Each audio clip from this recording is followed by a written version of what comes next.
So you've made an offer on a house, but how long does the seller have to respond? Hi, Paul Whatley with the Paul Whatley team, and this is the 90-second breakdown. So you've submitted an offer on a house that you want to buy, but how long does the seller have to respond? It's a great question. And ultimately, it depends on how much time you're going to allow the seller to consider your offer. Now, one option is that you can actually write into the contract a deadline by which the seller has to respond, and if they miss that deadline, then your offer automatically becomes null and void. And we'll talk more about that in another segment. Of course, if you don't include a specific timeline in the contract, most people will just instruct their agent to let the seller know that you want a response by a certain time frame.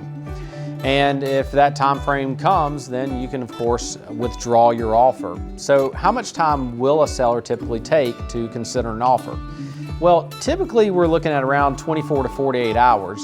But it also depends on how complex your contract is. So for example, if you say that it's contingent upon the seller receiving a certain document or negotiating the sale of personal property to go with it. When you have these pieces in your contract, then the seller's probably going to take more time to consider. But of course, in Virginia, like in most states, you can withdraw your offer up until the time that the seller notifies you that they've accepted your offer. This has been the 90-second breakdown with the Paul Whatley team.